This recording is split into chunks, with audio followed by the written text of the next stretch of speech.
Halo guys, kembali lagi dengan saya Cakra Bakul Fadli dengan NIM 2019 008401. Saya akan mempresentasikan tentang materi pembuat dan memelihara organisasi berkinerja tinggi.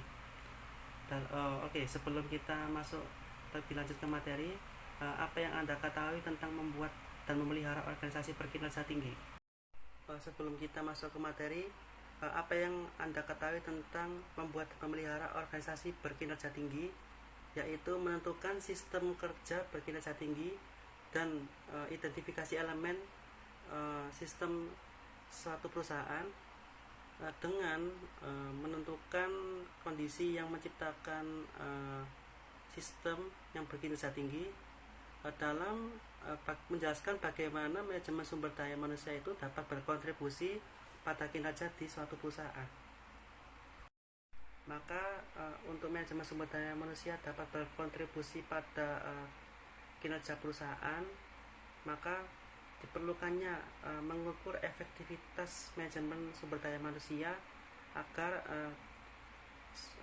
manajemen sumber daya manusia ini dapat berjalan sesuai dengan visi atau tujuannya.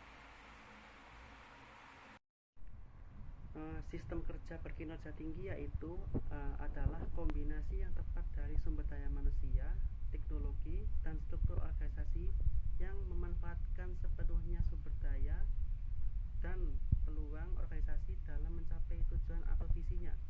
Jadi ini untuk berfungsi sebagai sistem kerja berkinerja tinggi, di mana masing-masing elemen ini harus cocok dengan yang lain secara keseluruhan untuk berfungsi dengan lancar.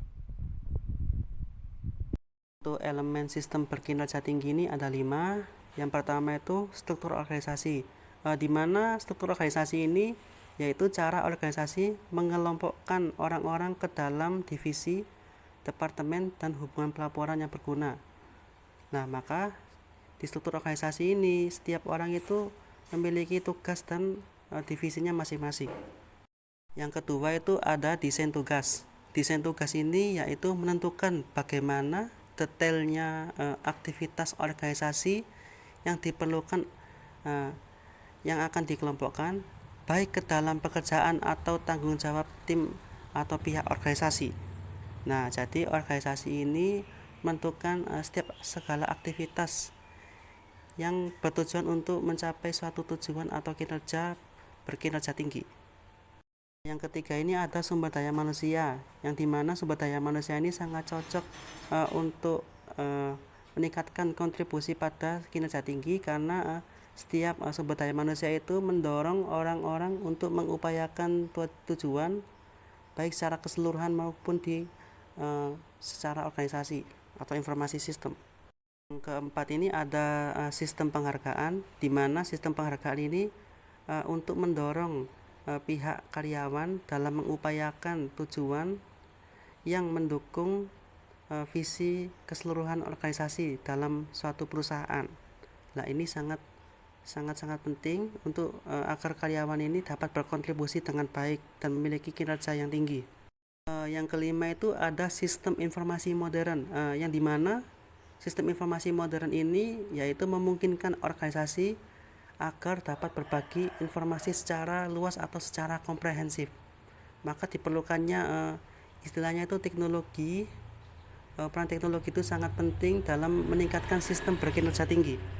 Maka dalam sistem kerja berkinerja tinggi ini semua elemen maupun dari sumber daya manusia, teknologi, dan struktur organisasi ini bekerja sama untuk mencapai kesuksesan, achievement atau tujuan.